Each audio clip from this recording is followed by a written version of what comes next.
अस्सलाम वालेकुम dear students, कैसे हैं आप लोग? उम्मीद करता हूँ कि आप लोग ठीक होंगे। अच्छा बेटा, आज का जो हमारा टॉपिक है chapter number 03 chemical bonding from first year chemistry new syllabus. अच्छा जी, आज की जो टॉपिक है वो हमारे पास है जी dipole moment and bond polarity कि किसी भी मॉलिक्यूल में हमने या किसी कंपाउंड में हमने क्या करना है, डाइपोल मोमेंट फाइंड करना है। ठीक है, और वो क्या चीज होती है डाइपोल मोमेंट, और उसकी बॉन्ड पोलैरिटी किस तरह फाइंड कर सकते हैं by the help of dipole moment. तो कुछ कंपाउंड्स जैसे कि हमारे पास हाइड्रोजन फ्लोराइड है, ऐसे कंपाउंड जिनमें जो बॉन्डेड एटम है वो किस तरह से बने हुए हो कि दो डिफरेंट एलिमेंट्स में, अगर दो हमारे पास क्या है जी डिफरेंट एलिमेंट्स में बॉन्ड बने हो, तो उन बॉन्ड में होता क्या है कि हमारे पास जो इलेक्ट्रॉनिक कन्फिग्रेशन है ना वो अनइवन होती है। मीन कि जो इलेक्ट्रॉन की डिस्ट्रीब्यूशन है या उसकी जो अट्रैक्शन है इलेक्ट्रॉन की, इलेक्ट्रॉन पेयर की, वो क्या होती है जी अनइवन। कैसे? देखिए, मेरे पास क्या है जी फ्लोरीन है, जिसका हमें पता है कि एटॉमिक नंबर जो है वो 9 होता है और वैलेंस शेल में 7 इलेक्ट्रॉन। ठीक है, 6 इलेक्ट्रॉन तो हमारे पास क्या है जी अनपेयर पड़े हैं। एक इलेक्ट्रॉन जो है वो क्या करता है जी इस हाइड्रोजन के इलेक्ट्रॉन से पेयर बना के एक कोवलेंट बॉन्ड बना लेता है। ठीक है, वो कह रहे हैं कि ऐसे कंपाउंड जिसमें आपके पास ये जो बॉन्डेड एटम्स हैं वो टू डिफरेंट एलिमेंट से बिलोंग करें, तो उनमें जो इलेक्ट्रॉनिक कन्फिग्रेशन होगी ना वो अनइवन होगी। मीन की जो इलेक्ट्रॉनिक पेयर है वो वो एलिमेंट या वो एटम जिसकी इलेक्ट्रोनेगेटिविटी जो है वो ज्यादा होगी, वो अपनी तरफ जो है वो ज्यादा उसको अट्रैक्ट करेगा। कैसे? मेरे पास हाइड्रोजन है तो उसकी इलेक्ट्रोनेगेटिविटी 2.1 होती है और फ्लोरीन की 4.0। तो इसकी इलेक्ट्रोनेगेटिविटी ज्यादा होने की वजह से ये क्या करेगा, ये जो शेयर पेयर इलेक्ट्रॉन्स हैं इसको अपनी तरफ जो है वो ज्यादा अट्रैक्ट कर लेगा। तो जिसके ऊपर जिसकी इलेक्ट्रोनेगेटिविटी सबसे ज्यादा होती है वो शेयर पेयर इलेक्ट्रॉन्स को अपनी तरफ ज्यादा खींचता है और उस पर चार्ज आ जाता है जी पार्शियल नेगेटिव। तो फ्लोरीन पे चार्ज आ जाएगा पार्शियल नेगेटिव, और हमारे पास जिसकी इलेक्ट्रोनेगेटिविटी कम होती है वो शेयर पे इलेक्ट्रॉन को अपनी तरफ कम खींचता है, तो उस पे चार्ज आता है जी पार्शियल पॉजिटिव। पार्शियल लफ्ज इस्तेमाल करते हैं हम हाफ के लिए, आधे के लिए। तो ये हमारे पास क्या है जी, इससे हम कहते हैं ये जो पार्शियल पॉजिटिव है या पार्शियल नेगेटिव है ना, ठीक है, इनको हम फर्ज करें कि हम केमिस्ट्री में हम एक लफ्ज इस्तेमाल करते हैं positive and and negative and. तो नेगेटिव एंड की जगह पे हम एक लफ्ज इस्तेमाल कर सकते हैं पोल। ठीक है, पोल मतलब कि एक पोल हमारे पास क्या है जी नेगेटिव पोल है, दूसरा पोल क्या है जी पॉजिटिव पोल है। तो ऐसे मॉलिक्यूल अब हम डेफिनेशन करते हैं कि डाइपोल मोमेंट क्या होता है। A molecule with partial positive charge on one part and partial negative charge on other part is called dipole। ठीक है, मीन अगर आपके पास एक ऐसा कंपाउंड हो, ऐसा मॉलिक्यूल हो जिसके एक हमारे पास जो एटम है उसके ऊपर पार्शियल नेगेटिव चार्ज हो और दूसरे एटम के ऊपर पार्शियल पॉजिटिव चार्ज हो, तो इस तरह इनके दरमियान क्या होता है जी हमारे पास इन दो ऐसे दो पोल्स को, एक पोल पॉजिटिव वाला एक पोल नेगेटिव वाला, उसे कहेंगे डाइपोल। और इनके दरमियान जो मूवमेंट होगी इलेक्ट्रॉन्स की उसको हम कहते हैं डाइपोल मूवमेंट। तो हम कह सकते हैं कि ऐसे जो मॉलिक्यूल हैं उनमें क्या होता है जी डाइपोल मूवमेंट होती है। कौन से मॉलिक्यूल? जिनमें एक एटम के ऊपर पार्शियल पॉजिटिव चार्ज हो और दूसरे पे पार्शियल नेगेटिव चार्ज हो, तो हम कहेंगे कि उनमें वो दो डाइपोल है और उन मॉलिक्यूल को हम कहते हैं कि इनमें डाइपोल मूवमेंट है। ठीक है, दूसरी डेफिनेशन हमारे पास क्या है जी इसकी कि आ quantitative measurement of polarity of bond और मॉलिक्यूल। किसी भी बॉन्ड की पोलैरिटी की क्वांटिटेटिव मेजरमेंट या किसी मॉलिक्यूल की जो पोलैरिटी है उसकी जो क्वांटिटेटिव मेजरमेंट होती है उसको हम कहते हैं डाइपोल मोमेंट। ठीक है, पोलैरिटी क्या है जी कि हमारे पास कोई बॉन्ड जो पोलर है नॉन पोलर है, ये चीज हम आगे जाकर डिस्कस करेंगे किस तरह फाइंड आउट कर सकते हैं हम पोलैरिटी। तो ये दो डेफिनेशन है बेटा, शॉर्ट क्वेश्चन के लिहाज से आपने इसको जो है वो याद रखना है। आगे एक मेन चीज है कि हम डाइपोल मोमेंट को रिप्रेजेंट किस तरह करते हैं। तो हमारे पास जो डाई एटॉमिक मॉलिक्यूल्स होंगे, ठीक है, कौन से मॉलिक्यूल्स जी? डाई एटॉमिक मॉलिक्यूल्स, ठीक है। वो कौन कौन सी हो सकती है जी हमारे पास? हाइड्रोजन क्लोराइड, HF, HI, ठीक है, ETC। इस तरह के जो मॉलिक्यूल होंगे उसमें जो डाइपोल हमारे पास मोमेंट होगी, उसकी जो रिप्रेजेंटेशन है ना, वो कहां से कहां होगी जी? पॉजिटिव एंड से नेगेटिव एंड की तरफ, ठीक है। तो हम कह सकते हैं जी the direction of dipole moment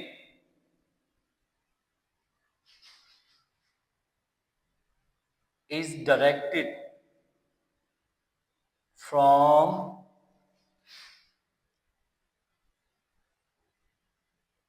positive end to negative end, ठीक है। मतलब कि जिसके पॉजिटिव पॉजिटिव चार्ज होगा, ठीक है, पार्शियल पॉजिटिव, वहां से हमने क्या करना चाहिए, उससे लेके किस तरफ होगी हमारे पास है? नेगेटिव की तरफ, ठीक है। तो हम कहेंगे डाइपोल मोमेंट की रिप्रेजेंटेशन क्या है जी? कि डाई एटॉमिक मॉलिक्यूल में हमारे पास जो इसकी रिप्रेजेंटेशन होगी वो पॉजिटिव से नेगेटिव की तरफ होगी, ठीक है। अब इसकी हम क्या करते हैं जी, एक यूनिट्स क्या है जिसके कि डाइपोल मोमेंट्स की हमारे पास यूनिट्स क्या हैं? दो तरह के यूनिट्स है हमारे पास। एक हमारे पास एसआई यूनिट्स है और दूसरे क्या है जी? कॉमन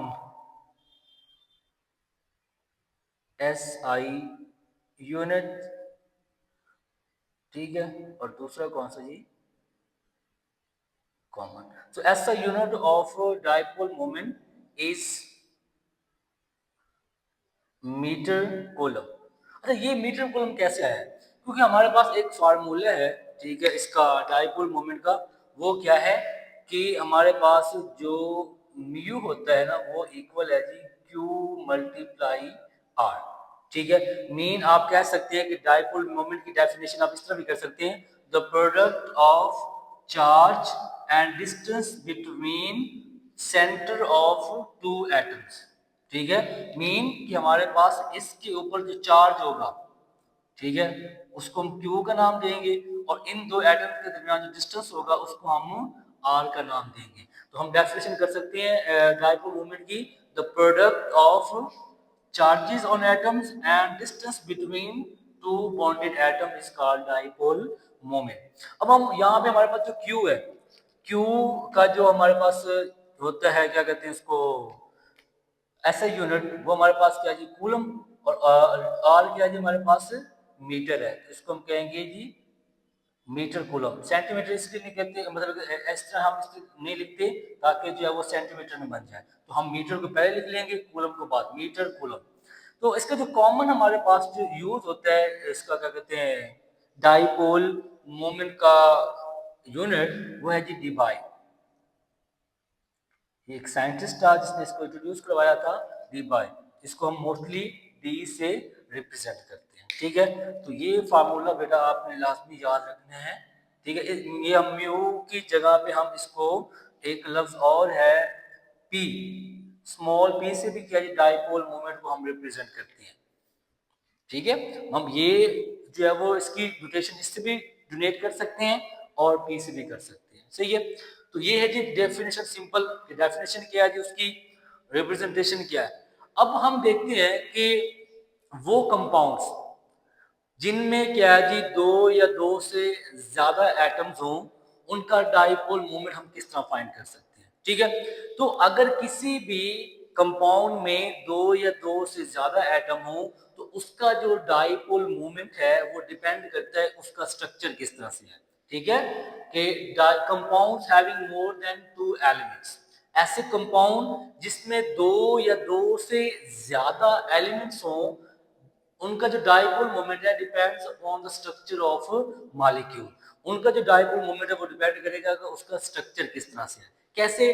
देखिए मेरे पास क्या है जी, एक वाटर है, ठीक है। मैं एग्जांपल, एक कॉमन एग्जांपल लेता हूँ जी वाटर की, H2O। इसमें क्या है जी, 2 से ज्यादा हमारे पास एटम्स हैं, ठीक है। तो अब ये कह रहे हैं कि अगर तो वाटर की जो हमारे पास स्ट्रक्चर है वो लीनियर हो, if structure of water is linear, अगर हमारे पास वाटर का स्ट्रक्चर लीनियर होगा तो इसका जो डाइपोल मोमेंट होगा ना, जिसको मैं कहता हूं कि पी से डिनोट करते हैं, वो हमारे पास क्या हो जाएगा जी, जीरो। कैसे जीरो होगा, चेक करते हैं। ये देखिए बेटा, मेरे पास क्या है जी, सेंटर में ऑक्सीजन एटम आ गया, एक इधर हाइड्रोजन, एक इस साइड पे हाइड्रोजन। अब हमारे पास जो ऑक्सीजन है, इसकी इलेक्ट्रोनेगेटिविटी ज्यादा है तो इसके पार्शियल नेगेटिव चार्ज, इसकी कम है तो इसके ऊपर पार्शियल पॉजिटिव चार्ज। अब जो डाइपोल मोमेंट है उसकी डायरेक्शन जो है वो कहां से होगी जी, पॉजिटिव से नेगेटिव की तरफ होगी। इधर से इस साइड पे हमारे पास होगा और इधर से इस साइड पे हमारे पास क्या होगा, डायरेक्शन होगी किसकी, डाइपोल मोमेंट्स की। अब लीनियर ज्योमेट्री होने की वजह से ये जो हमारे पास बॉन्ड मूवमेंट बना है, ये डाइपोल मूवमेंट है एक OH के दरमियान, ठीक है। अब इसकी डायरेक्शन और इसकी डायरेक्शन क्या है जी, अपोजिट है, तो इस वजह से ये एक दूसरे के क्या है जी, हमारे पास हम इनकी जो डायरेक्शन अपोजिट है लेकिन इनकी जो मैग्नीट्यूड है वो क्या है, सेम है। तो इस वजह से ये एक दूसरे के क्या कहते हैं इसको, कैंसिल आउट कर देते हैं और इनका जो ओवरऑल हमारे पास डाइपोल मोमेंट है वो क्या हो जाएगा जी, जीरो। क्योंकि हमारे पास जो डाइपोल मोमेंट है ना, ये एक वेक्टर क्वांटिटी है। ये क्या है, वेक्टर क्वांटिटी। बेटा अपने आप लिख लें, डाइपोल मोमेंट क्या है, वेक्टर क्वांटिटी है। ये डिपेंड करती है जी मैग्नीट्यूड पे भी और डायरेक्शन, ठीक है। तो यहाँ पे मैग्नीट्यूड, तो ये जो बॉन्ड मूवमेंट बन रहा है ना, इस OH हमारे पास, ये जो हमारे पास OH एटम है, इनके दरमियान जो बॉन्ड मूवमेंट बन रहा है, डाइपोल मूवमेंट बन रहा है, और इसके दरमियान जो बन रहा है, उनकी हमारे पास जो मैग्नीट्यूड है सेम है, लेकिन डायरेक्शन क्या है जी, अपोजिट है। सिर्फ एक दूसरे के हम जो क्या कहते हैं रिजल्ट क्या, अपोजिट डायरेक्शन में जो है होगा ना, वो एक दूसरे के डाइपोल को कैंसल आउट कर देंगे। इस तरह हम कहते हैं कि अगर हमारे पास जो H2 है उसकी जो स्ट्रक्चर है वो नॉन लीनियर है, वो क्या है, नॉन लीनियर, लीनियर नहीं है, तब क्या होगा, उसका डाइपोल मोमेंट जो है वो कुछ ना कुछ होगा। वो कितना होता है जी, 1.81 डिवाइड, ठीक है। अगर वाटर का स्ट्रक्चर जो है वो नॉन लीनियर है, ठीक है, then water have dipole moment 1.81 divide, सही। अच्छा, अब वो क्यों होता है जी, चेक करते हैं। देखें मेरे पास क्या है जी, ऑक्सीजन का अगर फर्ज के नॉन लीनियर है, नॉन लीनियर मीन ऑक्सीजन यहाँ पे होगा, एक हाइड्रोजन एटम इधर, एक हाइड्रोजन एटम इधर, यहाँ पे हमारे पास partial negative charge, partial positive charge और पार्शियल पॉजिटिव चार्ज। अब यहाँ पे देखते हैं कि डाइपोल मोमेंट जो है उसकी डायरेक्शन किस तरफ होगी जी, ऊपर की तरफ, ठीक है। क्योंकि हमने पता है कि डाइपोल मोमेंट क्या करता है जी, उसकी डायरेक्शन कहां होती है, पॉजिटिव से नेगेटिव टुवर्ड्स होती है। अब इसकी इस तरफ हो जाएगी, तो ये जो हमारे पास एक मॉलिक्यूल बॉन्ड है, इस बॉन्ड का डाइपोल मोमेंट क्या होगा जी, इधर पॉजिटिव से नेगेटिव की तरफ। अब ओवरऑल हमारे पास जो डाइपोल मोमेंट होगा वो इस इन दोनों की डायरेक्शन ऊपर की तरफ है, तो ओवरऑल हमारे पास जो डाइपोल मोमेंट होगा उसकी डायरेक्शन भी ऊपर की तरफ होगी। अब हमारे पास एक इस बॉन्ड में डाइपोल मोमेंट बन रहा है, ये हमारे पास जो OH के दरमियान है, एक इधर बन रहा है। अब दोनों की मैग्नीट्यूड तो सेम है लेकिन डायरेक्शन भी सेम है, तो इस वजह से ये इनका जो डाइपोल मोमेंट्स हैं वो एक दूसरे को कैंसल आउट नहीं करेंगे, तो इसका डाइपोल मोमेंट हमारे पास होगा जी 1.81 डिवाइड, सही है। और हमारे पास जो एक्सपेरिमेंटल इसकी जो ज्योमेट्री है, स्ट्रक्चर डिफाइन किया गया है नॉन लीनियर, हमारे पास जो स्ट्रक्चर है इसका, इसकी ज्योमेट्री हमारे पास होती है जी वी शेप, इसको हम कहते हैं जी, इसकी शेप क्या है जी, वी शेप है। इस तरह से ये चीज ऐसे करके, ये हमारे पास क्या है जी, वी शेप है। इसको हम बेंट भी कह सकते हैं, झुकी हुई, और इसको हम एंगुलर शेप भी कह सकते हैं। तो एक्सपेरिमेंटल जो चीज रिवील हुई है इसकी स्ट्रक्चर, वो क्या है जी, हमारे पास वी शेप है। इन द सेम हम इसमें देखेंगे इसके लिहाज से एक और एग्जांपल हम जहां पे काउंट करते हैं जी।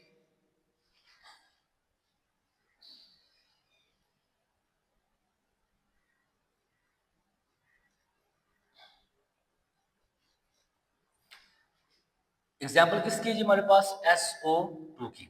अब SO2 की है हमारे पास, ये भी नॉन लीनियर स्ट्रक्चर रखता है।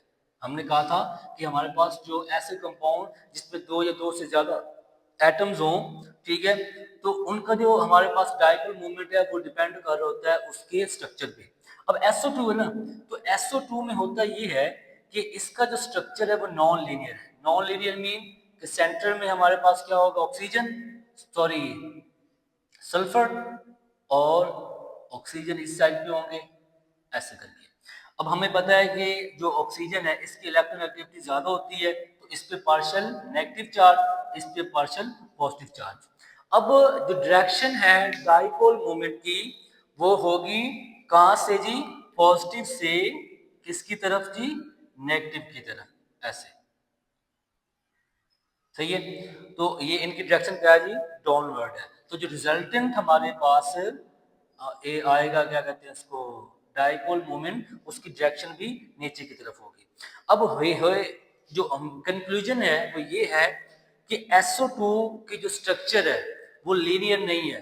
तो ऐसे कंपाउंड जिसका स्ट्रक्चर जो है वो, मतलब ऐसे कंपाउंड जिनमें हमारे पास क्या हो जी, दो से ज्यादा एटम्स हो और उनका स्ट्रक्चर जो है वो लीनियर ना हो, लीनियर ना हो, तो उसका कोई ना कोई डाइपोल मोमेंट होगा।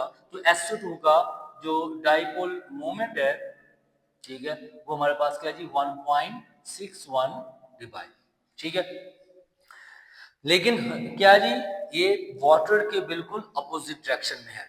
वो देखें उसमें डाइपोल मोमेंट क्या है जी, अपवर्ड है, ठीक है, इसमें डाइपोल मोमेंट क्या है जी, डाउनवर्ड है। इन द सेम हमारे पास क्या है जी, जो H2S है, H2S, ठीक है, इनका जो स्ट्रक्चर है वो भी क्या होता है जी, नॉन लीनियर होता है। तो इसका भी क्या होगा, डाइपोल मोमेंट होगा। सही, मतलब कि वो कंपाउंड्स जिनकी हमारे पास स्ट्रक्चर जो है वो लीनियर होगा, उसका डाइपोल मोमेंट क्या होगा, जीरो। और वो कंपाउंड जिनका स्ट्रक्चर जो है वो लीनियर नहीं होगा, उसका कुछ ना कुछ डाइपोल मोमेंट होगा। तो आप कह सकते हैं कि वाटर के मॉलिक्यूल में अगर वाटर का स्ट्रक्चर जो लीनियर होगा तो उसका डाइपोल मोमेंट जीरो होगा। लेकिन अगर हमारे पास वाटर के मॉलिक्यूल हैं, उनका जो स्ट्रक्चर है वो लीनियर नहीं है, वो वी शेप में है। किस शेप में, वी शेप में है, तो उसका डाइपोल मोमेंट कितना होगा, 1.81। अब इस तरह हम आगे, उन्होंने हमें कुछ ऐसे कंपाउंड बताए हैं जो जो लीनियर भी हो, लेकिन क्या है जी, मतलब उनके कुछ शेप्स, डिफरेंट शेप्स हैं, तो उनका जो नेट हमारे पास डाइपोल मोमेंट है ना, वो जीरो बताया गया है। कुछ कंपाउंड ऐसे हैं जिनका क्या है जी, हमारे पास नेट डाइपोल मोमेंट जो है वो जीरो है। वो कौन कौन से कंपाउंड है, हम देखते हैं, उनको कहते हैं पॉली एटॉमिक एटम्स या पॉलीटॉमिक मॉलिक्यूल्स आप ले लें। पॉली एटॉमिक मॉलिक्यूल्स मतलब वो मॉलिक्यूल जिसमें दो या दो से ज्यादा हमारे पास एटम हो, उसको हम नाम देते हैं जी पॉली एटॉमिक मॉलिक्यूल का। अब जो पॉली एटॉमिक मॉलिक्यूल होंगे, उसका जो डाइपोल मोमेंट है ना, वो डिपेंड कर रहा होता है उसकी सिमेट्री पे, स्ट्रक्चर की सिमेट्री, ठीक है। तो हम यहाँ पे क्या जो लिखेंगे कि the dipole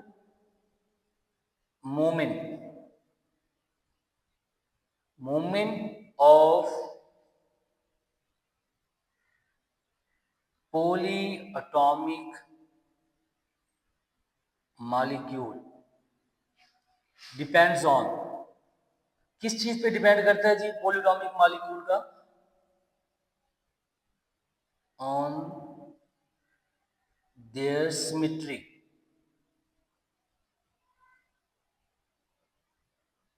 tree of structure, उनके स्ट्रक्चर में जो है वो सिमेट्री पाई जाती है कि नहीं पाई जाती। ठीक है, अब हम कुछ एग्जांपल्स जो है वो डिस्कस करते हैं, उसमें देखेंगे कि सिमेट्री होती है कि नहीं होती।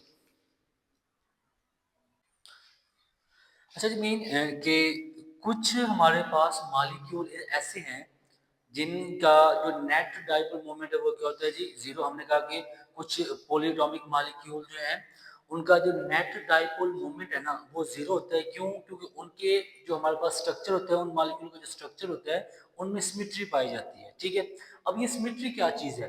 बेसिकली वो कह रहा है कि ऐसे मॉलिक्यूल जो पॉलीएटॉमिक मॉलिक्यूल होंगे उनकी जो हमारे पास डाइपोल मोमेंट है वो डिपेंड करता है सिमेट्री इन दियर स्ट्रक्चर। कि अगर तो उनके स्ट्रक्चर में सिमेट्री है तो उनका जो डाइपोल मोमेंट है वो जीरो होगा। नेट डाइपोल मोमेंट क्या होगा जी? जीरो। अब सिमेट्री क्या है जी? किसी भी हमारे पास जो मॉलिक्यूल है उसकी जो सिमेट्री है वो डिपेंड कर रही होती है कि उस मॉलिक्यूल की जो शेप है वो रेगुलर है कि नहीं। अब रेगुलर शेप का कैसे पता चलेगा?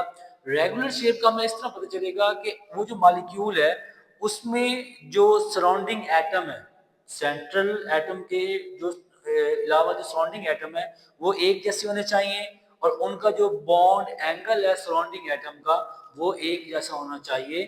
तब जो हमारे पास शेप होगी वो रेगुलर शेप होगी, मतलब कि उस मॉलिक्यूल में सिमेट्री पाई जाएगी और उसका जो बॉन्ड डाइपोल मोमेंट है या बॉन्ड मोमेंट जो है वो तो जीरो नहीं होगा, डाइपोल मोमेंट ओवरऑल जो है वो जीरो होगा। अब एग्जांपल से आपको इस चीज की समझ लग जाएगी। हम एग्जांपल चेक करते हैं ब्रिलियम डाइक्लोराइड की। अब ब्रिलियम डाइक्लोराइड में है इस तरह कि इसकी हमारे पास स्ट्रक्चर किस तरह चेक करते हैं। देखिए, बी सेंटर में एक क्लोराइड इस साइड पे और एक क्लोराइड जो है वो इस साइड पे। ठीक है, अब ये हमारे पास क्या है जी? सेंट्रल एटम है, मतलब कि इसके ऊपर चार्ज आ जाएगा जी पॉजिटिव, क्योंकि इस इलेक्ट्रिक कम होती है, इस पे पार्शियल नेगेटिव, इस पे पार्शियल नेगेटिव। अब इसकी डायरेक्शन जो है वो डाइपोल मोमेंट की वो इस साइड इस तरह होगी, ऐसे। ठीक है, पॉजिटिव से नेगेटिव, और इसकी किधर होगी? इस तरफ पॉजिटिव से नेगेटिव की तरफ होगी। मीन कि in BCl2 molecule there is a symmetry in structure, कि हमारे पास जो बेरिलियम ट्राइक्लोराइड है उसमें क्या पाई जा रही है जी? सिमेट्री पाई जा रही है। ठीक है,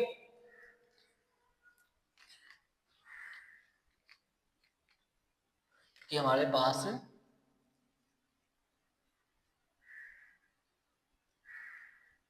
जो स्ट्रक्चर है बेरिलियम डाइक्लोराइड का इज सिमेट्रिकल। वो क्या है जी? सिमेट्रिकल है। क्यों सिमेट्रिकल है? क्योंकि इसमें क्या है बेटा? रेगुलर शेप है। कैसे रेगुलर शेप है? कि ये सेंट्रल एटम है, ये हमारे पास क्या है जी? सराउंडिंग एटम है, और सराउंडिंग एटम भी एक जैसे हैं, और इनका जो बॉन्ड एंगल है, ठीक है, मतलब कि यहाँ से जहाँ तक बॉन्ड एंगल जो है, ये वाला बॉन्ड एंगल और ये वाला बॉन्ड एंगल जो है वो भी क्या है जी? सेम है। इस वजह से ये जो स्ट्रक्चर है, ये जो ज्योमेट्री है, ये सिमेट्रिकल है। क्यों? क्योंकि इसमें सिमेट्री पाई जा रही है, इसके स्ट्रक्चर में सिमेट्री पाई जा रही है, क्योंकि इसकी शेप जो है वो रेगुलर है, इसकी जो सराउंडिंग एटम है वो भी सेम है, और उसका जो बॉन्ड एंगल है वो भी सेम है। इस वजह से इसका जो नेट डाइपोल मोमेंट होगा ना वो क्या हो जाएगा जी? हमारे पास जीरो हो जाएगा। ठीक है, क्या होगा जी? हमारे पास नेट डाइपोल मोमेंट जब बेरिलियम डाइक्लोराइड का वो क्या होगा जी? जीरो। कैसे जीरो होगा? कि ये जो बेरिलियम क्लोराइड है, बेरिलियम क्लोराइड, इसका जो बॉन्ड मूवमेंट है, बेरिलियम क्लोराइड का जो बॉन्ड मूवमेंट है और इस बेरिलियम क्लोराइड का जो बॉन्ड मूवमेंट है या डाइपोल मूवमेंट है वो एक दूसरे के क्या है जी? अपोजिट है। मैग्नीट्यूड में तो सेम है, ठीक है, लेकिन क्या है जी? एक दूसरे के अपोजिट है, जो कि एक दूसरे को क्या कर देते हैं जी? कैंसिल आउट कर देते हैं। तो इस वजह से हमारे पास जो नेट डाइपोल मोमेंट है वो क्या आ जाता है जी? जीरो आ जाता है। ठीक है, mean the structure of beryllium chloride is symmetrical and और क्या होगा जी, शेप इज रेगुलर। अच्छा जी, सिमेट्रिकल क्यों है? Due to have regular shape. Regular shape होने की वजह से जो हमारे पास बेरिलियम डाइक्लोराइड के जो मॉलिक्यूल है उसके स्ट्रक्चर में सिमेट्री पाई जाती है। That's why dipole moment of beryllium dichloride is zero. तो वो क्या हो जाएगा जी? जीरो हो जाएगा। इन द सेम वे बेटा हमारे पास ब्रिलियम सॉरी ब्रॉन ट्राइफ्लोराइड है। अब ब्रॉन ट्राइफ्लोराइड में हमारे पास जो शेप है ना वो क्या जी? ट्राइगोनल प्लेनर है। अब इसके जो स्ट्रक्चर में सिमेट्री पाई जा रही है, कैसे सिमेट्री पाई जा रही है चेक करते हैं। देखिए सेंट्रल में हमारे पास जो सेंट्रल एटम वो क्या है जी? ब्रॉन है। ठीक है, एक फ्लोरीन इस साइड पे, एक इस साइड पे और एक क्या है जी हमारे पास इस साइड पे। अब इसकी इलेक्ट्रोनेगेटिविटी ज्यादा होती है, ब्रॉन की इलेक्ट्रोनेगेटिविटी कम है तो इसकी partial positive charge, partial negative, partial negative, partial negative. तो जो डायरेक्शन होगी डाइपोल मोमेंट की वो पॉजिटिव से नेगेटिव की तरफ, पॉजिटिव से नेगेटिव। ठीक है, अब वो कह रहा है कि ऐसे मॉलिक्यूल जिनके स्ट्रक्चर में सिमेट्री हो, और सिमेट्री कब होती है? जब उनकी जो शेप है वो क्या होनी चाहिए? रेगुलर होनी चाहिए। और रेगुलर शेप में एक चीज जो है वो डिपेंड कर रही होती है कि उसके जो सराउंडिंग एटम है वो भी सेम होने चाहिए और बॉन्ड एंगल भी सेम होना चाहिए। अब ब्रोम के जो सराउंडिंग एटम है, फ्लोरीन फ्लोरीन फ्लोरीन, वो भी सेम है। और इनका जो एंगल है यहाँ से यहाँ तक, यहाँ से यहाँ तक, यहाँ से यहाँ तक, वो भी क्या है जी? 120, जहाँ पे 180 है। ठीक है, तो ये हमारे पास क्या है जी? इसकी शेप क्या है जी? अब इसमें वर्डिंग क्या लिखेंगे? वर्डिंग बेटा हम इसमें लिखेंगे कि इन BF3 मॉलिक्यूल। अच्छा चलिए ये चीज समझ लें। अब हमारे पास वो कह रहा है कि जो ब्रॉन टाइफ्लोराइड है उस मॉलिक्यूल का जो हमारे पास नेट डाइपोल मोमेंट है वो जीरो है। क्यों जीरो है? हम एक शॉर्ट क्वेश्चन बन सकता है कि why the net dipole moment of boron trifluoride is zero. तो बेटा आप इसका आंसर ये देंगे कि हमारे पास जो ब्रॉन टाइफ्लोराइड है इस मॉलिक्यूल की जो स्ट्रक्चर है उसमें सिमेट्री पाई जाती है। ठीक है, सिमेट्री का मीन ये है कि इसकी शेप जो है वो रेगुलर है। इसमें जो सराउंडिंग एटम है, सराउंडिंग एटम्स जो है, ठीक है, वो एक जैसे हैं। अब ओवरऑल देखें ना हमारे पास ये जो ब्रॉन फ्लोराइड, ठीक है, ब्रॉन फ्लोराइड का ये जो बॉन्ड है ना, ये वाला, ये बॉन्ड बेटा पोलर होता है। ये ओवरऑल बॉन्ड जितने भी ये वाले बॉन्ड है ये पोलर है। ये भी पोलर बॉन्ड है, ये भी पोलर है, ये पोलर है। लेकिन ओवरऑल ये स्ट्रक्चर जो है हमारे पास क्या होता है? ओवरऑल ये हमारे पास क्या है जी? नॉन पोलर है। क्यों नॉन पोलर है? अगर तो किसी भी हमारे पास मॉलिक्यूल है, अगर उसका डाइपोल मोमेंट जो है वो अगर जीरो होगा तो वो नॉन पोलर होगा। अगर किसी भी मॉलिक्यूल का डाइपोल मोमेंट जो है वो जितना ज्यादा होगा उसकी पोलैरिटी उतनी ज्यादा होगी, उतनी वो पोलर मॉलिक्यूल होंगे। ठीक है, तो अब इसका डाइपोल मोमेंट जीरो है। डाइपोल मोमेंट क्या है जी बेटा? इसका जीरो। क्यों जीरो है जी? क्योंकि इट हैज, हम कहेंगे कि इन BF3 मॉलिक्यूल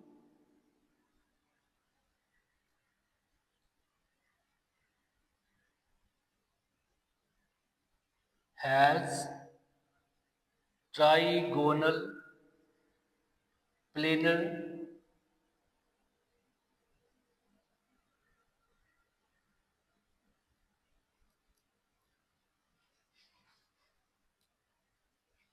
प्लेनर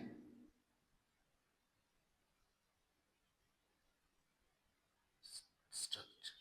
ठीक है, कि हमारे पास जो ब्रॉन ट्राइफ्लोराइड है ना उसका स्ट्रक्चर क्या है जी? ट्राइगोनल प्लेनर है एंड हैज सिमेट्री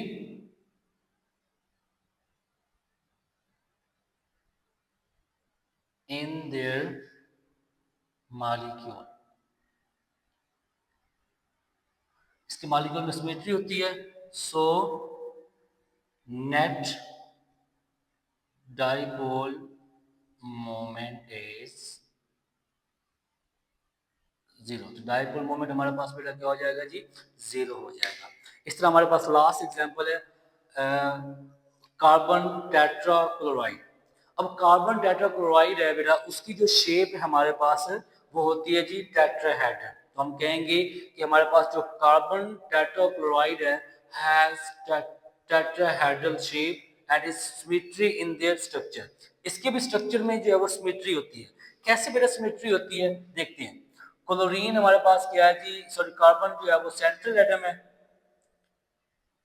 यहां पे क्लोरीन, यहां पे क्लोरीन, यहाँ पे क्लोरीन और यहाँ पे क्लोरीन। अब इसमें ये वाला अच्छा, हम ब्रॉन टाइप फ्लोराइड है ना, उसमें वो कह रहा है कि ये नेट चार्ज किस तरह जो है वो जीरो हो सकता है।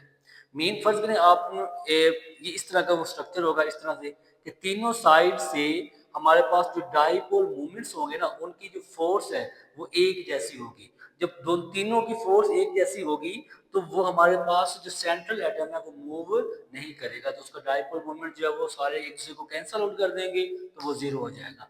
अब कार्बन टेट्राक्लोराइड में सीन ये है कि ये हमारे पास partial positive, partial negative, partial negative, partial negative, partial negative.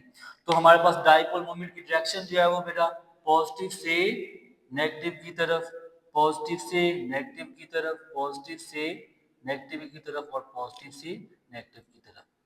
अब हम कहेंगे कि हमारे पास जो कार्बन टेट्राक्लोराइड होना तो ये चाहिए, क्योंकि कार्बन और क्लोरीन में इलेक्ट्रोनेगेटिविटी डिफरेंस काफी है, तो इसको तो जो है वो क्या इसमें तो पोलैरिटी ज्यादा होनी चाहिए। बेसिकली ये जो बॉन्ड मूवमेंट है ना कार्बन और क्लोरीन के दरमियान, इस ये पोलर है, इसमें पोलैरिटी है ओवरऑल। लेकिन ये जो हमारे पास टोटल कार्बन टेट्राक्लोराइड है ना, ये क्या करते हैं जी कि ये जो बॉन्ड मूवमेंट है ना, ये वाला कार्बन क्लोरीन वाला, ये बॉन्ड मूवमेंट जो है वो इस बॉन्ड मूवमेंट से कैंसिल आउट हो जाता है और ये वाला बॉन्ड मूवमेंट जो है इससे कैंसिल आउट हो जाता है। तो ओवरऑल हमारे पास जो बॉन्ड मूवमेंट है कार्बन क्लोराइड का वो जीरो है, क्योंकि इसके स्ट्रक्चर में बेटा सिमेट्री पाई जाती है।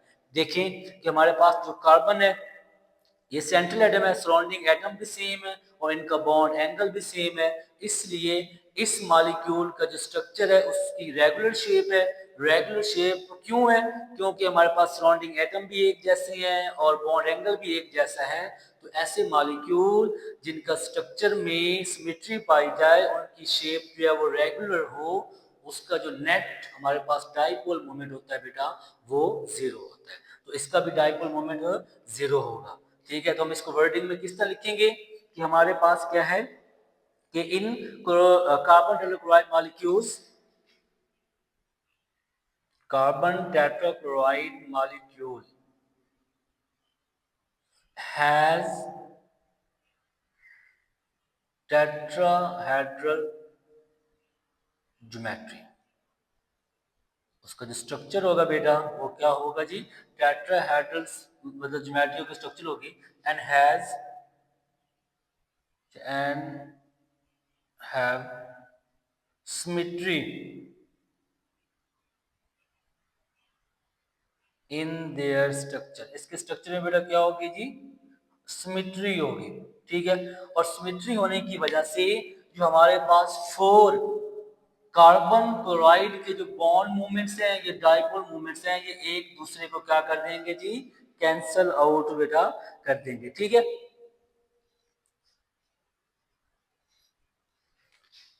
and this structure and have zero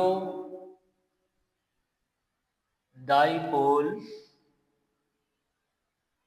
moment because reason क्या है जी, because four carbon C L bond movement, इनको बॉन्ड मूवमेंट भी कहते हैं बेटा, डाइपोल मूवमेंट भी कहते हैं, कैंसल ईच अदर। ठीक है, कि हमारे पास ये जो चार बॉन्ड मूवमेंट्स है ना वो एक दूसरे को क्या कर देते हैं बेटा, कैंसिल हो रहे होते हैं, इस वजह से इनका जो नेट डाइपोल मोमेंट है वो क्या है, जीरो है। ठीक है बेटा, तो ये हमारे पास क्या जी आज का टॉपिक है। तो इस टॉपिक में बेटा हमने क्या सीखा है कि कुछ जो मॉलिक्यूल्स होते हैं उनमें डाइपोल मोमेंट किस तरह डेवलप होता है, उनकी पोलैरिटी क्या होगी। एक सिंपल सी बेटा आपने बात याद रखनी है कि वो मॉलिक्यूल, वो कंपाउंड जिनका डाइपोल मोमेंट ज्यादा होगा उसकी पोलैरिटी ज्यादा होगी, और अगर वो मॉलिक्यूल जिनका डाइपोल मोमेंट जीरो होगा बेटा वो नॉन पोलर होंगे। ठीक है, तो होप सो कि आपको इस टॉपिक की बेटा समझ आ गई होगी। तो अगर आपको कोई क्वेश्चन हो तो आप कमेंट सेक्शन में पूछ सकते हैं। अल्लाह हाफिज बेटा।